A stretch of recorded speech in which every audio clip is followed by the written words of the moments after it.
एका गावात एक साधू राहत होता. लोक त्याचा फार आदर करत असे. त्या गावात दुसऱ्या गावातून दूध विकण्यासाठी एक गरीब गवळण येत असे.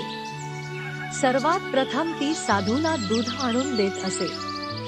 त्यानंतर ती गावातील इतर लोकांकडे दूध वाढत असे. एके दिवशी तिला येण्यास उशीर झाला.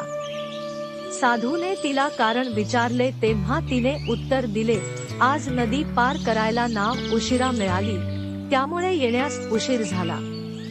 साधू हस्त म्हणाला, लोक तर ईश्वराच्या नावावर संसारसागर पार करतात आणि तुला नदी पार करायला नाव लागते.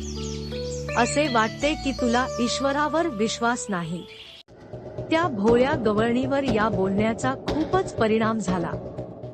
दुसऱ्या दिवशी पहाटेच ती गवळण साधूच्या आश्रमाच्या दारात साधूला हाक मारू लागली. साधू त्यावेळी अजून झोपलेले होते. तिच्या हाकेने साधू जागा झाला. दार उघडताच तिला पाहून साधू हैराण झाला. त्याने विचारले, रोजच्या वेळेपेक्षा आज तुम्ही लवकर कशा काय आला?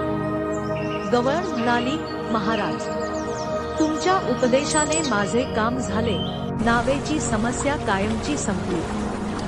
रोजचे भाडे वाचले. आपल्या सांगण्यानुसार ईश्वराचे नाव घेतले आणि नदी पार करून आले. साधूचा या गोष्टीवर विश्वास बसला नाही. जेव्हा ती नदीच्या रस्त्याने जाऊ लागली तेव्हा साधूही तिच्या पाठोपाठ नदीत गेला. जेव्हा पाण्याची पातळी वाढली तेव्हा साधू घाबरून पाण्यात पडला आणि वाचविण्यासाठी आवाज देऊ लागला. तेव्हा गवळणीने त्यांना पाण्यातून बाहेर काढले आणि विचारले, तुम्ही आपला उपदेश अंमलात आणून जर ईश्वराकडे प्रार्थना केली असती तर तुम्ही नदी पार करू शकला असता. गवळणीचा ईश्वरावरील गाढ विश्वास पाहून शर्मिंदा झाला.